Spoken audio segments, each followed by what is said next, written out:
This is Galaxy News Hour Live. देशमा एउटा सिङ्गो पिढी राजनीतिलाई फोहोरी खेल मानेर हुर्किरहेको छ।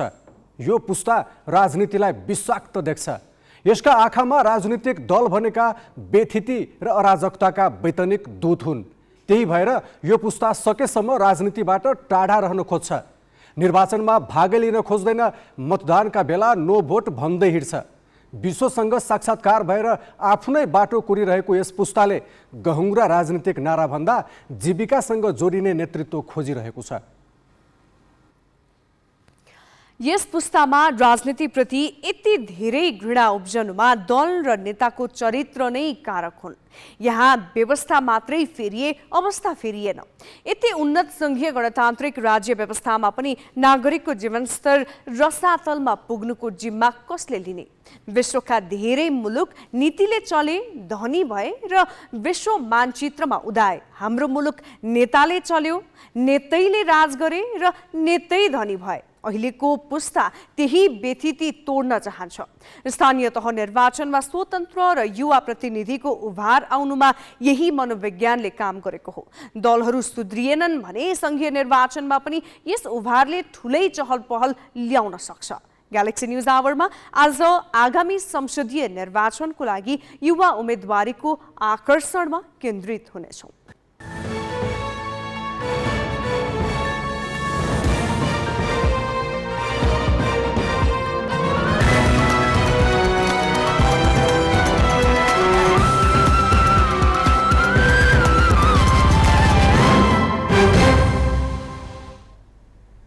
नमस्कार, यो हो ग्यालेक्सी न्यूज आवर। अब हेडलाइन्स।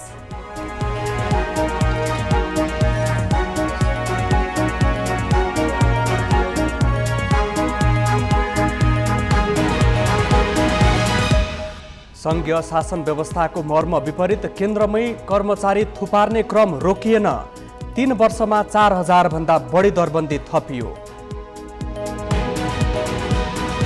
प्रतिनिधि सभा निर्वाचन घोषणा नहुँदै स्वतन्त्र उम्मेदवारीको लहर। ठूला दलमा पनि युवालाई अघि सार्न दबाव।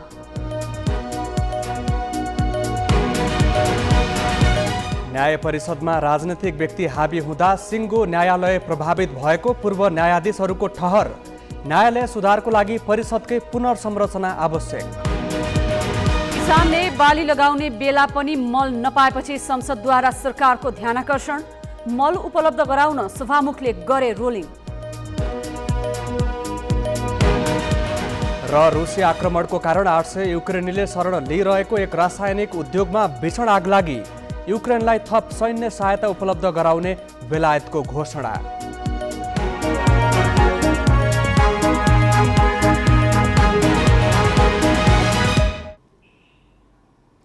संघीय शासन व्यवस्था कार्यान्वयन गर्न सरकारले 3 वर्ष अघि कर्मचारी समायोजन गर्यो। संविधानले सेवा प्रवाह सम्बन्धी धेरै अधिकार स्थानीय तहलाई दिए पनि त्यतिखेर केन्द्रमा 48,500 कर्मचारी राखियो। कर्मचारीको स्वार्थमा केन्द्रमा दरबन्दी थुपारेको भनेर राजनीतिक तहबाटै विरोध भयो।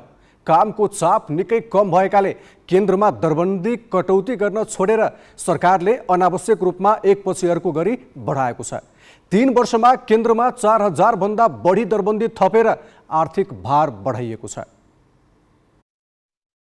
सरकारले 2075 चैतमा केन्द्र, प्रदेश र स्थानीय तहका लागि दरबन्दी किटान गरी कर्मचारीको समायोजन गर्यो।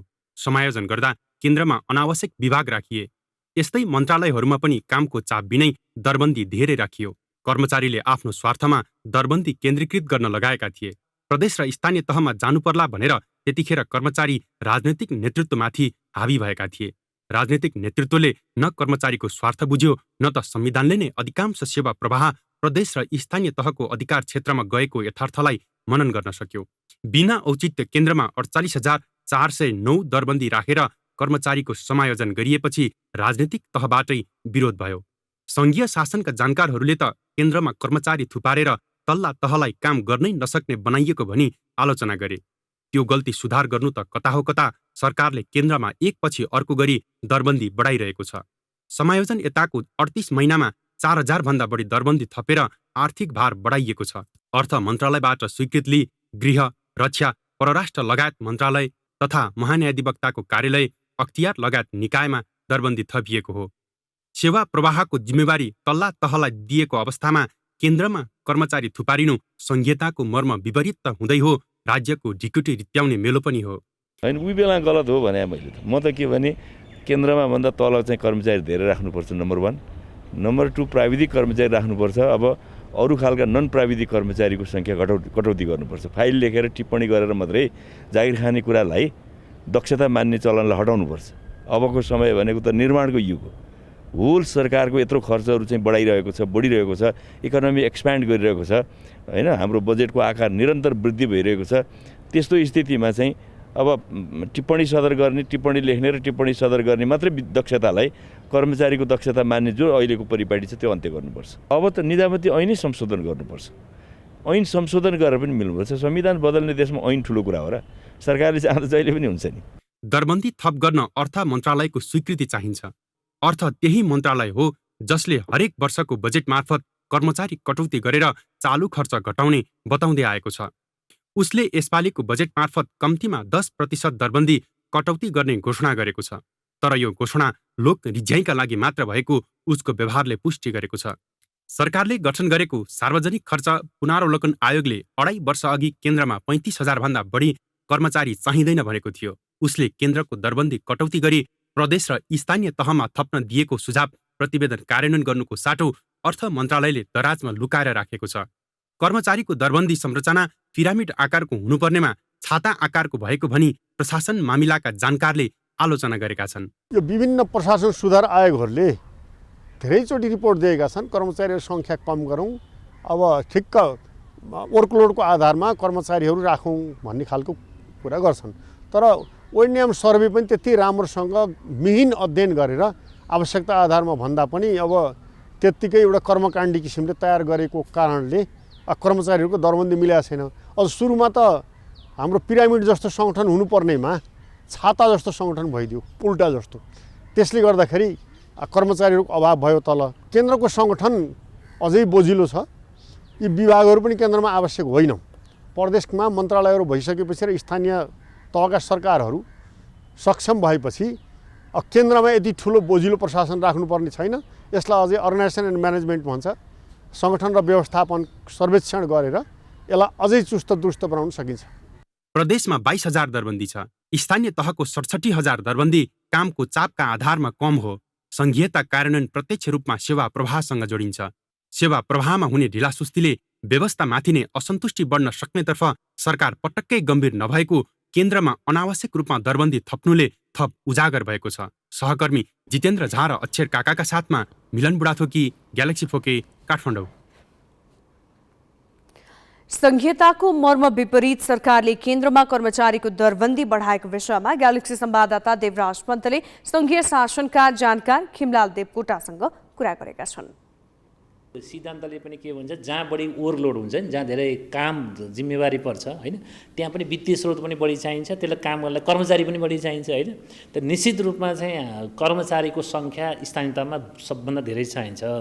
त्यसपछि प्रदेशमा चाहिन्छ, त्यसपछि सङ्घमा चाहिने हो। तर हामीले कर्मचारी समायोजन गर्दाखेरि के गर्यौँ भने सबैभन्दा धेरै कर्मचारी माथि सिंहदरबारमा थुपारेर राख्यौँ। त सिंहदरबारमा राखेको कर्मचारी कामहीन अवस्थामा पनि छन्। अनि एउटा कुरा थियो। अनि प्रदेशलाई त एकदमै हामीले यस्तो नेग्लेक्ट गऱ्यौँ कि होइन, एकदमै अवहेलना जस्तो गऱ्यौँ होइन। अनि अब त्यो औचित्यहीन जस्तै ठानेर चाहिँ एकदमै न्यून कर्मचारी पठायौँ होइन। स्थानीय तपाईँ हिजो हामीले सिङ्गो कतिपय गाविसलाई हामीले अहिले वडा बनाएका छौँ होइन। अहिले पनि 250 देखि 300 स्थानीय तह निमित्त घरमा चलेका छन्। कतिपय वडामा त वडा सचिवै छैन। त्यस कारण अब सिंहदरबारमा चाहिँ कस्तो भयो भने यति एक त सुरुमै हामीले कर्मचारी समायोजन गर्दा धेरै कर्मचारी माथि राख्यौँ। अहिले पनि विभिन्न परियोजनाको नाममा, विभिन्न निकायको नाममा चाहिँ अलिक दरबन्दी सिर्जना गर्ने कि थप दरबन्दी सिर्जना गर्ने काम भइरहेको छ। यो बिल्कुल गलत हो। केन्द्रमा जथाभावी कर्मचारी थुपार्ने र स्थानीय तहमा आवश्यक मात्रामा पनि नपठाउने प्रवृत्ति संघीयताकै लागि घातक छ। यस प्रवृत्तिले संविधानले परिकल्पना गरेको व्यवस्था र प्रणाली सफल हुन सक्दैन। अब केही न्यूज संक्षेपमा। सभामुख अग्निप्रसाद सापकोटाले किसानलाई मल उपलब्ध गराउन सरकारलाई रोलिङ गरेका छन्। प्रतिनिधि सभाको आजको बैठकको शून्य समयमा सांसदहरूले किसानले बाली लगाउने बेला हुँदा पनि मल प्राप्त गर्न नसकेको भनी सरकारको आलोचना गरेपछि सभामुख सापकोटाले रुलिङ गरेका हुन्। उनले सरकारलाई किसानले मल पाउने व्यवस्था मिलाउन भनेका छन्। यसअघि सांसदहरूले खेतीको समयमा किसानलाई मल उपलब्ध गराउन पहलै नगरेको भनी सरकारको आलोचना गरेका थिए। प्रधानमन्त्री एवं नेपाली कांग्रेसका सभापति शेरबहादुर देउवाले सरकार पार्टीको एकलौटी नभएकाले चाहे अनुसार धेरै काम गर्ने स्थिति नरहेको बताएका छन्। नेपाल ट्रेड युनियन कांग्रेसको काठमाडौँमा सुरु भएको राष्ट्रिय सम्मेलनको उद्घाटन गर्दै प्रधानमन्त्री देउवाले एकलौटी सरकार नभएकाले धेरै माग पेश नगर्न पार्टीका भ्रातृ संस्थासँग आग्रह गरे। गठबन्धन सरकार भएकाले कांग्रेसले चाहे अनुसार मात्र काम नहुने उनको भनाइ छ। उनले कोभिड र रुस युक्रेन युद्धका कारण औद्योगिक व्यावसायिक क्षेत्रमा आएको संकुचनले श्रम बजार प्रभावित भएको बुझिदिन श्रमिकका नेताहरूसँग आग्रह गरे। पर्यटन तथा नागरिक उड्डयन मन्त्री प्रेमबहादुर आलेले बजेट विनियोजनलाई लिएर अर्थमन्त्री जनार्दन शर्मामाथि आक्रोश पोखेका छन्।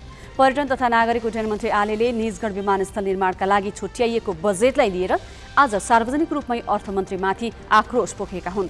त्रिभुवन अन्तर्राष्ट्रिय विमानस्थलको आन्तरिक टर्मिनल भवनको विस्तारित प्रस्थान कक्ष र ब्यागेज बेल्टको उद्घाटन तथा टर्मिनल भवन शिलान्यासका क्रममा उनले शर्मासँग निजगढ विमानस्थल दाँत फुकालेर बनाउने हो भनी प्रश्न गरे। निजगढ विमानस्थल निर्माणका लागि 26 करोड रुपैयाँ छुट्याइएको छ। विमानस्थल निर्माणमा 1 खर्ब 20 अर्ब रुपैयाँ लाग्ने अनुमान छ। प्रमुख प्रतिपक्षी नेकपा एमालेका सांसद शेरबहादुर तामाङले गाँजाको उत्पादन र बिक्री वितरण खुला गर्न माग गरेका छन्।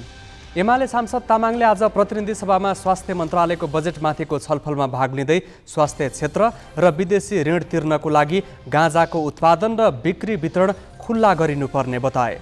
उनले गाँजा बेचेर वैदेशिक ऋण 2 वर्षभित्र तिर्न सकिने दावी गरे। एचआईभी एड्स रोगको बिरामीको दीर्घकालीन जीवनको औषधि गाँजा भएको उनको दावी रहेको छ। कैलालीको मोहनन्याल गाउँपालिकाका अध्यक्ष देवी दत्त उपाध्याय स्वत निलम्बनमा परेका छन्।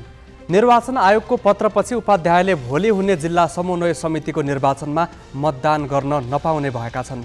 आयोगले आज कैलालीमा मुख्य निर्वाचन अधिकृतलाई पत्र लेखी उपाध्याय विरुद्ध भ्रष्टाचार मुद्दा विचाराधीन रहेकाले गाउँपालिका अध्यक्षको हैसियतमा कुनै अधिकार प्रयोग गर्न नदिनको लागि भनेको छ। भ्रष्टाचारको आरोपमा मुद्दा चलेकामा मुद्दाको किनारा नभएसम्म सार्वजनिक पद धारण गरेको व्यक्ति पदबाट स्वतः निलम्बन हुने भएकाले उपाध्यायले पदीय अधिकार प्रयोग गर्न नमिल्ने आयोगको पत्रमा उल्लेख छ। उपाध्याय अघिल्लो कार्यकालमा मोहनन्याल गाउँपालिका 2 को वडा अध्यक्ष थिए। त्यतिबेला अख्तियार दुरुपयोग अनुसन्धान आयोगले भ्रष्टाचार मुद्दा चलाएपछि उनी निलम्बनमा परेका थिए। यसपालिको निर्वाचनमा उनी माओवादी केन्द्रबाट गाउँपालिका अध्यक्षमा निर्वाचित भएका हुन्। महोत्तरीमा बोक्सीको लान्छनामा 2 महिलामाथि कुटपिट भएको छ। जलेश्वरकी कालो देवी र दुलरिया देवीलाई बोक्सीको लान्छनामा सोही गाउँका भुलन राम चमार र उनको परिवारका सदस्यले कुटपिट गरेका हुन्। जेठ 23 गते तलेवर राम चमारको घरमा नवविवाहित दुलै भित्राएको दिनदेखि भूतप्रेत लगाएको भनेर उनीमाथि कुटपिट भएको हो। उनीहरूलाई निर्वस्त्र बनाई कुटपिट गरी मलमूत्र खुवाउने प्रयास भएको कालो देवीका छोरा अमित महतोले बताए। कुटपिटबाट घाइते उनीहरूमध्ये कालो देवीको जानकी हेल्थ केयर जनकपुर धाम र दुलरिया देवीको घरमै उपचार भइरहेको छ। कुटपिटमा संलग्न भुलन रामलाई प्रहरीले पक्राउ गरेको छ।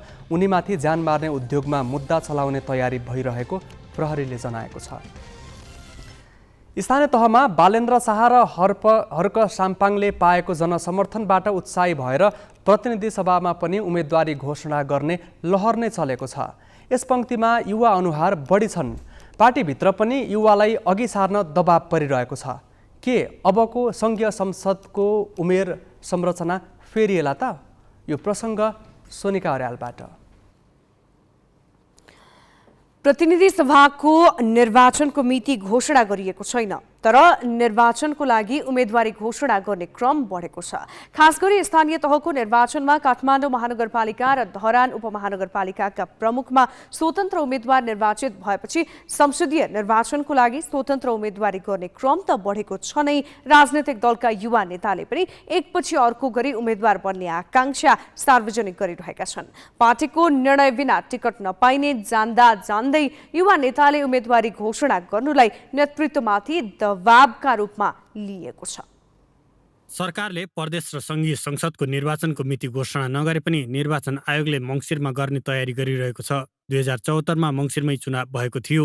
निर्वाचनको मिति तय नभए पनि उम्मेदवारी घोषणा गर्ने क्रम बढेको छ। स्थानीय तहको निर्वाचन परिणाम सार्वजनिक भएपछि प्रतिनिधि सभाको निर्वाचनमा स्वतन्त्र उम्मेदवारी घोषणा गर्नेहरू दिनहुँ बढिरहेका छन्। 2074को स्थानीय तह निर्वाचनमा तत्कालीन विवेकशील नेपाली दलबाट काठमाडौँ महानगरको प्रमुखमा प्रतिस्पर्धा गरेकी रन्जु दर्शनाले अहिले काठमाडौँ क्षेत्र नम्बर 5बाट प्रतिनिधि सभा सदस्यमा स्वतन्त्र उम्मेदवारी घोषणा गरेकी छन्। काठमाडौँ 1मा पुकार बमले उम्मेदवारी दिने भनेका छन्। काठमाडौँ महानगरपालिका प्रमुखमा स्वतन्त्र उम्मेदवारी दिएर 13,000 भन्दा बढी मत ल्याएका सुमन सायमी प्रतिनिधि सभा निर्वाचनमा प्रतिस्पर्धा गर्ने तयारीमा छन्। जनता समाजवादी पार्टीका नेता बाबुराम भट्टराईकी छोरी मानु छियामी पार्टीले टिकट नदिएको अवस्थामा स्वतन्त्र उम्मेदवार दिने तयारीमा छन्। काठमाडौँ महानगर प्रमुखमा स्वतन्त्र उम्मेद्वार बालेन्द्र शाहको विजयले अरू पनि हौसिएका छन्। पार्टीमै आबद्ध कतिपय युवाले सामाजिक सञ्जाल मार्फत स्वतन्त्र उम्मेदवार दिने घोषणा गरिरहेका छन्। दलहरूले भने कुनै गृह कार्य गरेका छैनन्। उनीहरूले स्वतन्त्र उम्मेदवारले निर्वाचनमा कुनै असर पर्दैन भनिरहेका छन्। उहाँहरूको इच्छा हो, मान्छे हाम्रो संविधानले दिएको अधिकारको प्रयोग गर्नु भएको छ।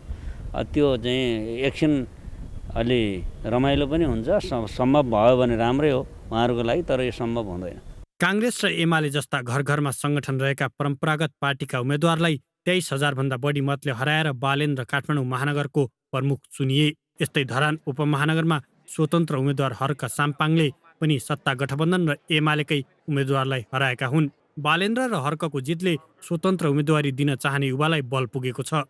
उम्मेदवारी घोषणाको हावा सरकारको नेतृत्वकर्ता काङ्ग्रेससम्म पुगेको छ।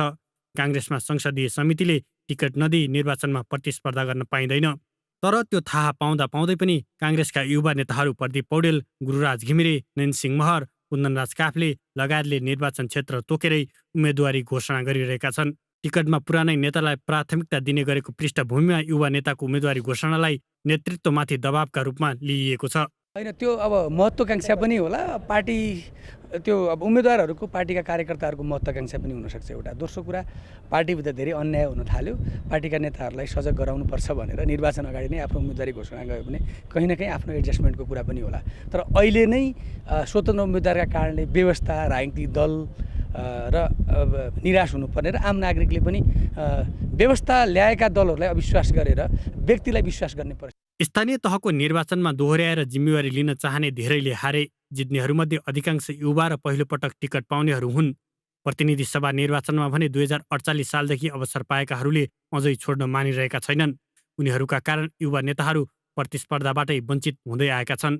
यसपालि दबावकारी भूमिका निर्वाह गरेर युवा नेता आफ्ना लागि मैदान खाली गराउन सफल हुन्छन् कि हुँदैनन्, त्यो प्रतीक्षाको विषय बनेको छ। क्यामेरामा सुशील बास्कोटाका साथ अङ्गराज नेउपाने, ग्यालेक्सी फोके, काठमाडौँ। स्थानीय तहको निर्वाचन 2079को नतिजाले धेरैलाई हौस्याएको छ। यसपटकको स्थानीय निर्वाचनबाट विगतमा भन्दा धेरै युवा निर्वाचित हुन सकेका छन्। स्थानीय तहको निर्वाचन सकिएर सङ्घीय चुनावको चहल पहल सुरु भइरहँदा के सङ्घीय संसदमा पनि युवा उपस्थिति बढ्न सक्ला त भन्ने जिज्ञासा बढेको छ। हेरौँ स्थानीय तहमा अघिल्लोपल्ट र यसपालि चुनिएका जनप्रतिनिधिको उमेर संरचना अनि प्रतिनिधि सभामा युवा उपस्थितिको विश्लेषण ग्यालेक्सी संवाददाता सृजना घिमिरेबाट। 2074 सालको स्थानीय तह निर्वाचनमा 21 देखि 30 वर्ष उमेर समूहका 3482 जनप्रतिनिधि निर्वाचित भएका थिए, जुन कुल संख्याको करिब 10% हो। यसपटक यो संख्या केही घटेको देखाएको छ। तर सर्लाहीको रामनगर गाउँपालिकामा 22 वर्षका अध्यक्ष चुनिएका छन्। यता प्रतिनिधि सभामा भने 25 वर्ष माथि भए उम्मेदवारी दिन पाइन्छ। तर गएको प्रतिनिधि सभा निर्वाचनमा कोही पनि 25 देखि 30 वर्ष उमेर समूहका पनि थिएनन्। 30 देखि 40 वर्ष उमेर समूहबाट अघिल्लो स्थानीय तह निर्वाचनमा 10,216 जना निर्वाचित भएकामा यस वर्ष यो संख्या बढेर 11,001 भएको छ, जुन कुल जनप्रतिनिधि सङ्ख्याको 31.39% हो। तर 2074 को प्रतिनिधि सभा निर्वाचनमा हेर्दा यो उमेर सङ्ख्या जनप्रतिनिधिको उपस्थिति निराशाजनक छ। अर्थात् यस उमेर समूहबाट केवल 36 जना निर्वाचित भएका छन्, जुन 13% मात्र हो। अब 40 देखि 50 वर्ष उमेर समूहका निर्वाचित जनप्रतिनिधिको अवस्था हेरौँ। 2074 मा स्थानीय तहमा 11,589 निर्वाचित भएका थिए भने यस पटक यस उमेर समूहबाट निर्वाचित हुनेको संख्या घटेको छ। यसपालि 11,179 जना यस समूहबाट चुनिएका छन्। यही समूहको उपस्थिति प्रतिनिधि सभामा हेर्ने हो भने 85 जना देखिन्छन्, जुन कुल संख्याको 30% हो। 50 देखि 60 वर्ष उमेर समूहबाट स्थानीय तहमा तुलनात्मक रूपमा कम निर्वाचित भए पनि संघीय चुनावमा भने यही उमेर समूहको दबदबा छ। यस समूहका 97 सांसद अर्थात् 35% संसदमा छन्। स्थानीय तहमा 60 देखि 70 वर्ष उमेर समूहको आकार खुम्चिएको छ। 2074 मा 2456 जना निर्वाचित हुँदा यसपालि 2050 मा झरेको छ। उता प्रतिनिधि सभामा हाई प्रोफाइल भनिएका धेरै नेताहरू यही उमेर समूहका छन्। 2074 मा यो समूहबाट 50 जना सांसद चुनिएको देखिन्छ। राजनीतिमा उमेर हदको प्रावधान नहुँदा कति वर्षपछि चुनावमा उठ्न नपाउने भन्ने कुनै सीमा छैन। त्यसैले त 70 वर्षमाथि 80 वर्षसम्मका पनि उत्तिकै छन्। गएको स्थानीय चुनावमा देशभरबाट 293 जनप्रतिनिधि निर्वाचित भएका थिए यो उमेर समूहबाट। तर यसपटक यो संख्यामा केही कमी भने आएको छ। 237 जना यस उमेर समूहका निर्वाचित भएका छन्। अघिल्लो चुनावमा यो उमेर समूहबाट प्रतिनिधि सभामा 7 जना निर्वाचित भएका थिए र यो समूहमा पूर्व प्रधानमन्त्रीदेखि बहालवालासम्म छन्। 75 वर्षमा महन्त ठाकुर सबैभन्दा बढी उमेरका सांसदको रूपमा संसद प्रवेश गरेका थिए भने अहिलेका प्रधानमन्त्री शेरबहादुर देउबा त्यति बेला नै 71 वर्षका थिए। 80 वर्षदेखि 94 वर्षसम्म पनि चुनावमा लड्नेको कमी छैन र जितेका पनि छन्। यस पटकको स्थानीय निर्वाचनमा सबैभन्दा बढी 94 वर्षका छन्। यो उमेर समूहबाट 17 जना निर्वाचित भएका छन्। धन्न प्रतिनिधि सभामा भने अघिल्लो पटक यो समूहबाट कोही थिएनन्। तर अघिल्लो पटक 76 वर्ष पुगेकाहरू यस पटक पनि चुनावमा उठे भने 80 पुग्नेछन्। यसैबीच संघ र प्रदेश चुनावका लागि स्वतन्त्र र युवा उम्मेदवारी घोषणाको लहरले के सङ्केत गर्छ भनेर हामीले प्राध्यापक विष्णु राईलाई सोधेका छौँ। प्रजातन्त्रको मेरुदण्ड भनेको नै दलगत पार्टीहरू नै हो। यसमा कुनै त्यसको विकल्प हुन सक्दैन। तर किन अहिले त्यसो भए स्वतन्त्र उम्मेदवारहरूको जुन आफ्नो डिक्लेयर गर्ने, आफूलाई घोषणा गर्ने, आफूलाई निर्वाचन क्षेत्रमा आफूलाई प्रस्तुत गर्ने भन्ने कुरा चाहिँ राजनीतिक दलको अकर्मण्यता, राजनीतिक दलहरूको असंक्षता, भ्रष्टाचार, होइन दुराचार, अथवा यसो भनौँ कि संविधानले दिएको अधिकारहरूलाई गलत ढङ्गबाट व्याख्या र विश्लेषण भएको कारणले पनि जनमानसमा निराशा पैदा भयो र पार्टीले त्यो निराशालाई समाप्त पार्ने प्रयास गरेन कि बरु अझ त्यसलाई निराशा जनतामा फैलाउने प्रयास गरेको हामी देख्छौँ। त्यस कारणले पनि स्वतन्त्र उम्मेदवारहरूको घोषणा दिन प्रतिदिन अगाडि बढ्नुको मुख्य कारण हुनसक्छ। समाज एक स्टेप अगाडि देखियो र पार्टी हाम्रो एक स्टेप ब्याकमा देखियो, पछाडि देखियो।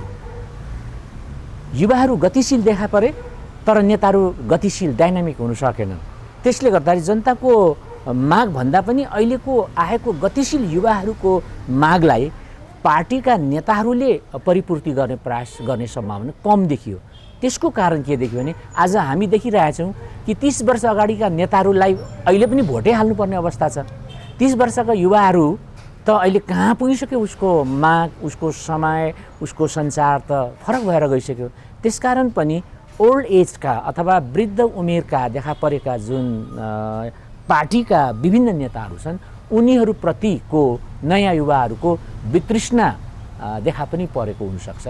त्यसकारण पनि युवाहरूको फेस अगाडि आउने प्रयास गरिरहेको अवस्था छ। जस्तो अहिले स्थानीय लेभलमा केही युवा फेसहरू हामीले तल्लो लेभलमा उमेरहरू त देख्यौँ, तर माथिल्लो लेभलमा पनि अब युवाहरू सक्रिय रूपमा राष्ट्रिय लेभलमा राष्ट्रिय समस्या समाधान गर्नुमा आउनुपर्छ भन्ने एक किसिमको विश्लेषण उनीहरूमा एउटा वृद्धि भएको हुनसक्छ। र त्यो भनेको चाहिँ पार्टीहरूलाई ठुलो च्यालेन्ज हो।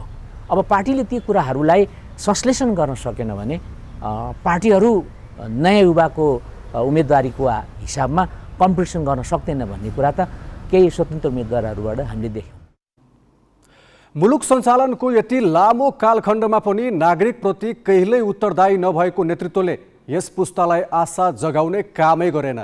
बादको फेरो समाएर वर्षौँ आफ्नो दुनो सोझ्याउने होइन, बाटाघाटाका खाल्डा पुर्ने र धुवा धुलो पन्छाउने स्वचालित प्रणाली खोजिरहेको छ। समृद्धिका कागजी बुदा रट्ने दल होइन, उनीहरूले मलजल गरिरहेको महँगी, भ्रष्टाचार र बेथिती गोडमेल गर्ने माली खोजिरहेको छ। यो कुरा मनन गर्न नसक्ने दल र नेतृत्व अब मतदाताको छनौटमा नपर्न सक्छ भन्ने स्थानीय चुनावले सङ्केत गरिसकेको छ। अब केही न्युज संक्षेपमा। अर्थमन्त्री जनार्दन शर्माले आगामी आर्थिक वर्षको मौद्रिक नीतिले ब्याङ्किङ प्रणालीमा लगानीयोग्य रकम तरलता अभावको समस्या समाधान गर्ने बताएका छन्। अर्थमन्त्री शर्माले आज आइएमई कम्पनीको 22औं वार्षिकोत्सव उद्घाटन गर्दै नीतिगत कारण पनि तरलतामा चाप परेकाले मौद्रिक नीति मार्फत सच्याउने बताए। तरलता अभावका कारण अहिले ब्याङ्कमा निक्षेपको ब्याज दर 11% छ। ऋण लिनेले 15%सम्म ब्याज दर तिर्नु परिरहेको छ। अर्थमन्त्री शर्माले सम्भव भएका कुरा मौद्रिक नीति मार्फत सुधार गर्ने बताए। उनले तरलता अभाव हुन नदिन पूर्वाधारको क्षेत्रमा विदेशबाट ठूलो परिमाणमा लगानी भित्र्याउने दावी गरेका छन्। कार्यक्रममा उद्योगी व्यवसायीले 8% आर्थिक वृद्धिको लक्ष्य पूरा गर्न निजी क्षेत्रले 10 खर्ब रुपैयाँ परिचालन गर्न पाउनुपर्ने बताए।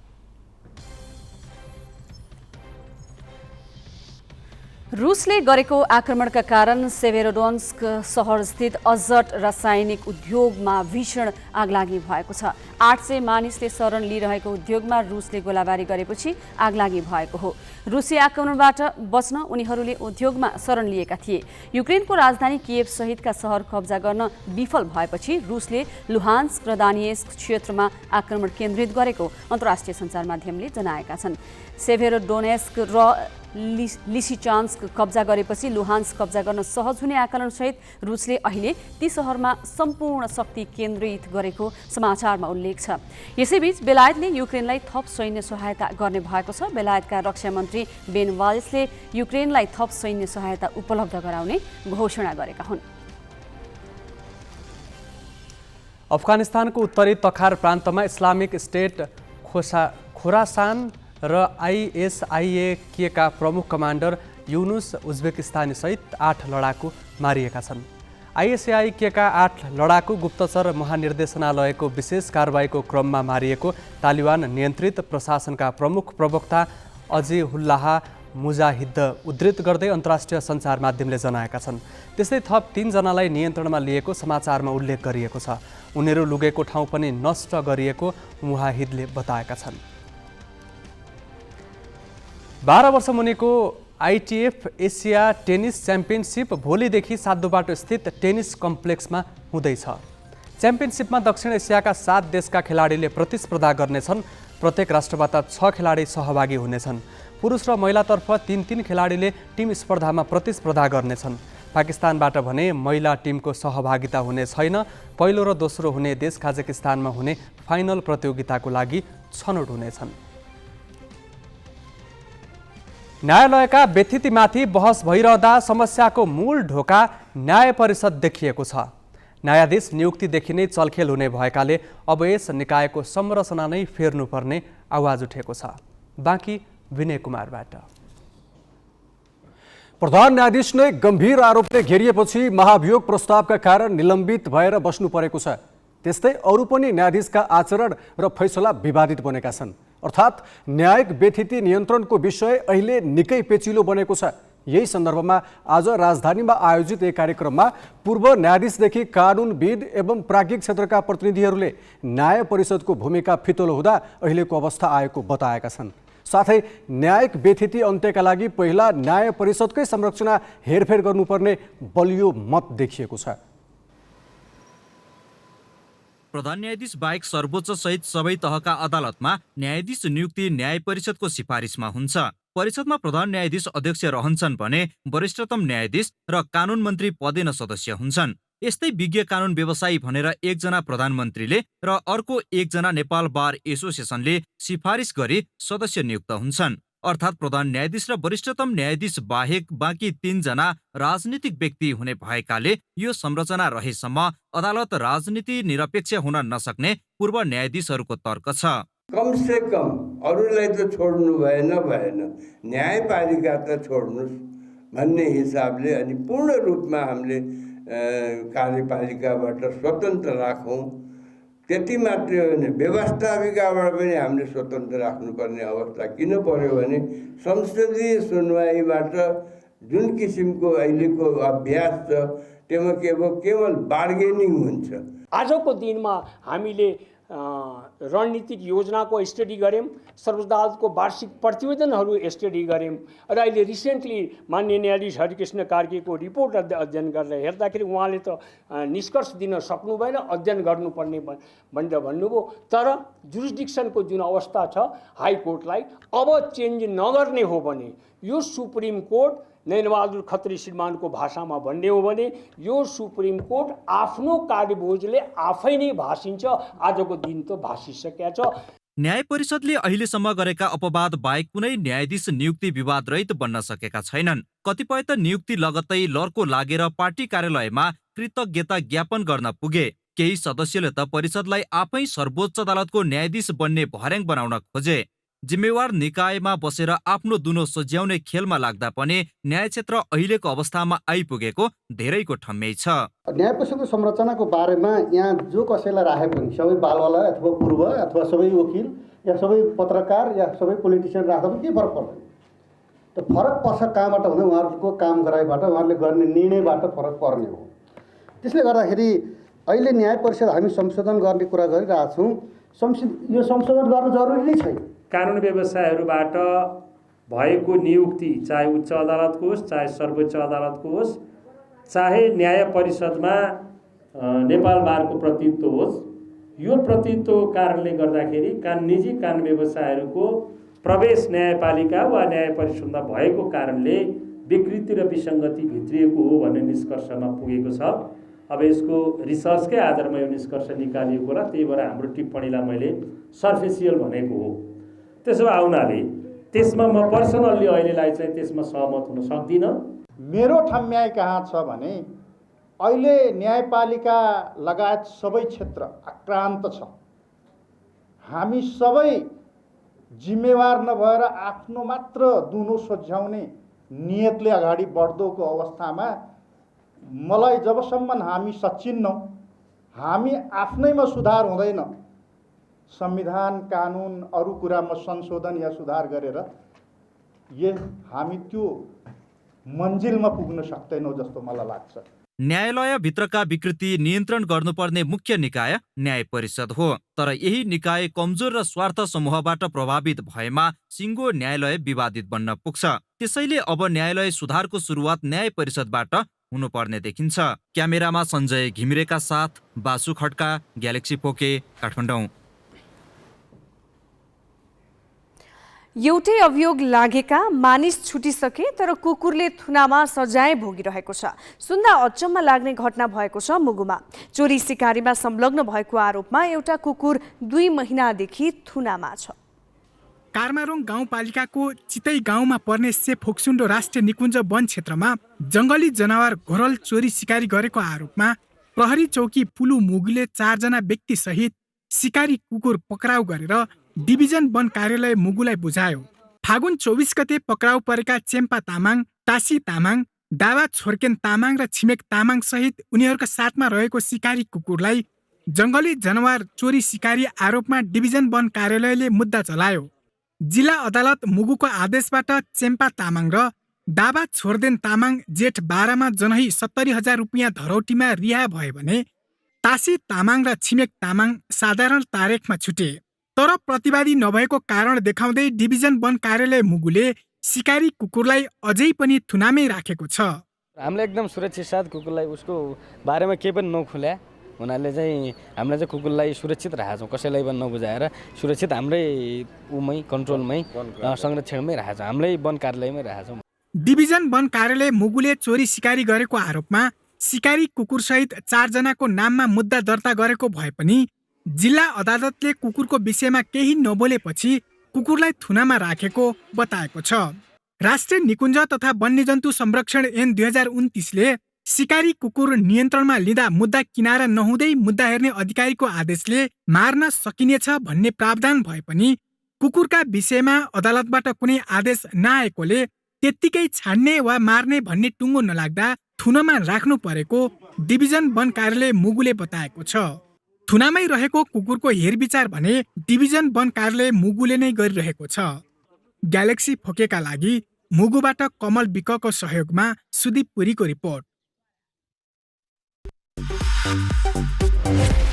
बिजनेस न्यूज का साथ में नेपा टॉप सब ठीक ठाक। नेपा टॉप सब ठीक ठाक।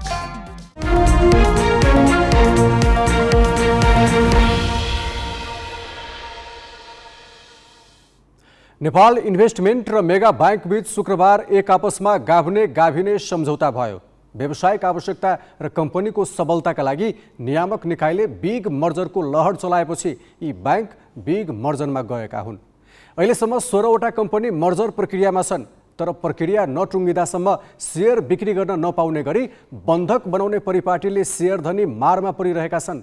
औचित्यहीन कारोबार रोक्काको स्थिति भोग्न लगानीकर्ता बाध्य भए पनि नियामकले समस्या समाधानका लागि चासो दिएका छैनन्। नेपाल इन्भेस्टमेन्ट र हिमालयन बैंक बीच 13 महिना अघि मर्जरमा जाने सम्झौता भयो। 2078 वैशाख 30 देखि दुवै बैंकको सेयर कारोबार रोक्का भयो, तर सम्झौता सफल भएन। सञ्चालकका बीचको विवादका कारण मर्जर भाँडियो। सेयरधनीले 1 वर्षसम्म सेयर बिक्री गर्न पाएनन्। इन्भेस्टमेन्ट बैंकले शुक्रबार मेगा बैंकसँग मर्जरमा जाने अर्को सम्झौता गर्यो। केही दिन अघि मात्रै साधारण सेयरको कारोबार खुल्ला भएको यो बैंकको कारोबार सोमबारदेखि रोक्का हुनेछ। वैशाख 23 गते हिमालयन जनरल र एभरेस्ट इन्स्योरेन्सले मर्जरमा जाने प्रारम्भिक सहमति गरे। सहमतिको भोलिपल्टैदेखि नेप्सेमा कारोबार रोकियो। मर्जर सम्झौतापछि युनियन लाइफ, गुराँस लाइफ र प्राइम लाइफ इन्स्योरेन्सको पनि कारोबार रोक्का भएको छ। नेप्सेमा अहिले 14 कम्पनीको सेयर कारोबार रोक्का छ भने सोमबारदेखि 16 पुग्दैछन्। मर्जरमा जाने सहमतिपछि कम्पनीले दिएको निवेदनका आधारमा नेप्सेले कारोबार रोक्का गर्छ। बैंक तथा वित्तीय संस्था मर्जरमा जाँदा कारोबार रोक्का गर्ने नियम छ। बैंक तथा वित्तीय संस्था एक आपसमा गाभिने तथा प्राप्ति सम्बन्धी विनियमावली 2073मा यस्तो व्यवस्था छ। तर बिमा र जलविद्युत कम्पनीको सेयर कारोबार रोक्का गर्नुपर्छ भन्ने नियम कतै छैन। मर्जरमा जाने निर्णय गरेका कम्पनीले पठाएको पत्रका आधारमा नेप्सेले कारोबार रोक्का गर्दै आएको छ। हामी चाहिँ बजार सञ्चालक हौँ, हामीले चाहिँ नियमित निकायको चाहिँ पत्रलाई चाहिँ एउटा आधिकारिक मान्छौँ हैन। उनीहरूले चाहिँ के आधारमा त्यो पत्र लेखे त्यो हामीले जान्ने बुझ्ने कुरा भएन।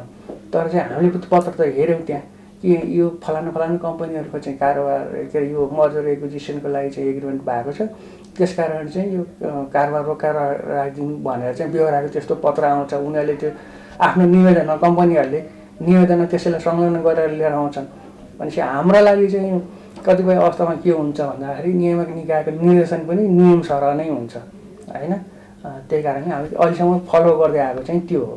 मर्जरका लागि दोस्रो बजारमा कारोबार रोक्का गर्ने प्रचलनले लामो समयसम्म सम्पत्ति बन्धक हुने भएकाले यस्तो व्यवस्था हटाउन लगानीकर्ताले माग गर्दै आएका छन्। मर्जर वा एक्विजिसनमा जाने सहमति गर्दा नै सेयर स्वाप रेसियो निर्धारण गरी मूल्य समायोजन गर्ने व्यवस्था गरे कारोबार रोक्का गर्नुपर्ने समस्या समाधान हुन्छ।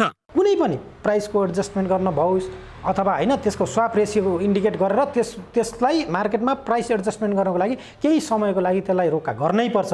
तर हामी कहाँ के छ भने रोक्का गरिदिइसकेपछि अथवा त्यो एउटा मर्जरको प्रक्रियामा गइसकेपछि त्यो नटुङ्गिदासम्म पनि त्यसले पूर्णता पाउँछ कि पाउन्न ठेगान हुँदैन। त्यसकारण कतिपय इन्भेस्टरहरू त्यसको चपेटामा पर्छन् कि भन्ने हो। त्यसकारण यसबाट निस्किने एउटा नीतिगत कुरा अथवा राम्रो तरिकाले हामी कहाँ अभ्यास के गर्न आवश्यक छ भने केही सर्टेन समयको लागि भनौँ न 1 दिन 2 दिन त्यो एउटा निर्णयमा पुगिसकेपछि रोक्का गर्ने र त्यसको प्राइस एडजस्टमेन्ट पछि चाहिँ मार्केट खोलिदिँदा बेटर हुन्छ। मर्जरको प्रारम्भिक सहमति गर्ने तर पूर्णता नपाउँदै कारोबार जारी रहँदा मूल्यमा चलखेल हुने जोखिम हुन्छ। यस्तो जोखिम नीति निर्माणकै बेला न्यूनीकरण गर्न सकिने जानकारहरूको बुझाइ छ। तर यतातर्फ कुनै नियामकले पनि ध्यान दिएका छैनन्। क्यामेरामा सञ्जय घिमिरेका साथ चिरञ्जीवी भट्टराई, ग्यालेक्सी फोके, काठमाडौँ। तीन साता अगाडि सम्पन्न युगाण्डासँगको टी20 अन्तर्राष्ट्रिय श्रृङ्खला नेपाली महिला टिमले 3-2 गुमायो। खेलमा हारजित अस्वाभाविक होइन, तर श्रृङ्खलाबाट नेपाली राष्ट्रिय टिमको स्तर छर्लङ्ग भयो। खेलाडीले आफ्ना कमजोरी थाहा पाए, उनीहरूले कमजोरीबाट पाठ सिकी एक सातापछि हुने एसिसी टी20 च्याम्पियनसिपको लागि तयारी गरेका छन्।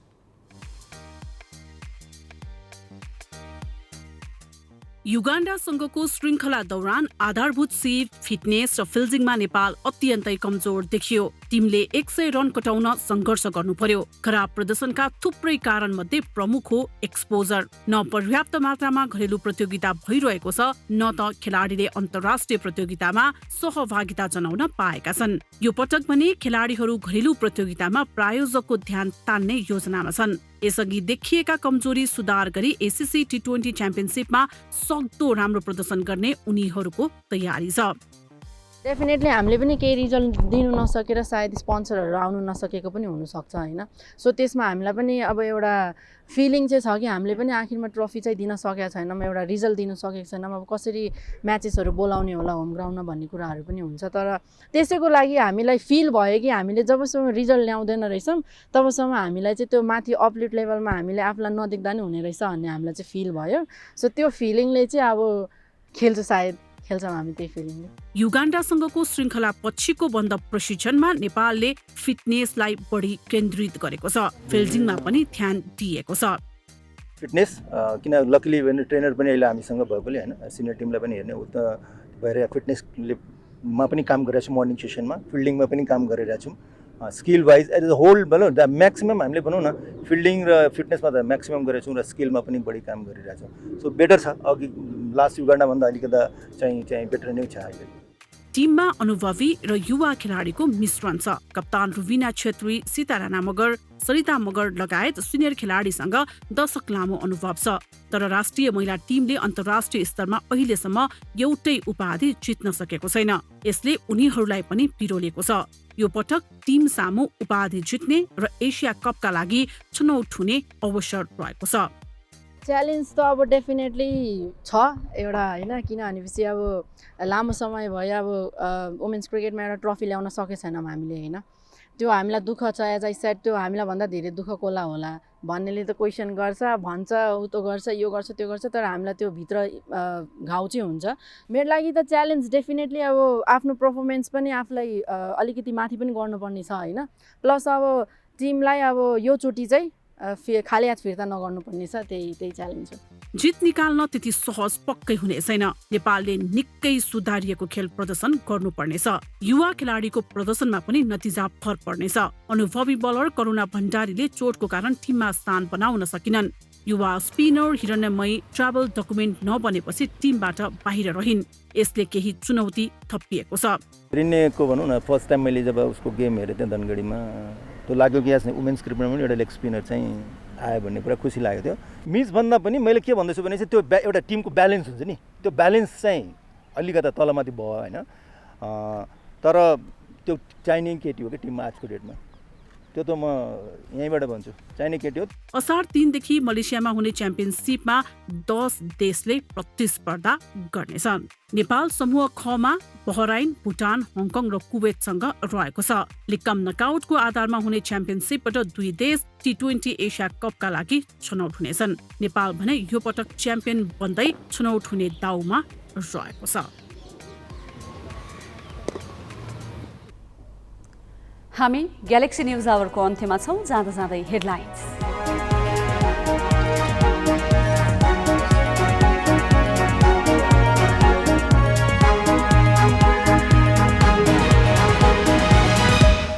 सङ्घीय शासन व्यवस्थाको मर्म विपरीत केन्द्रमै कर्मचारी थुपार्ने क्रम रोकिएन।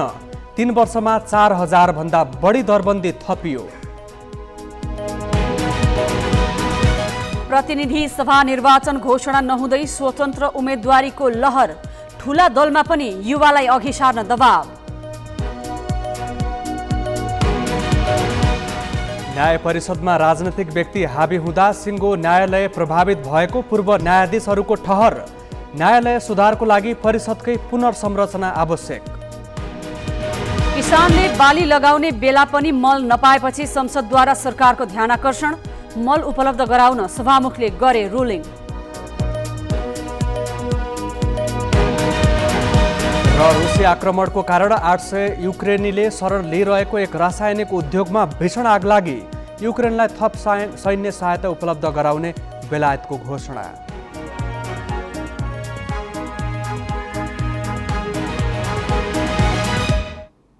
आजलाई ग्यालेक्सी न्युज आवर सकियो। नमस्ते।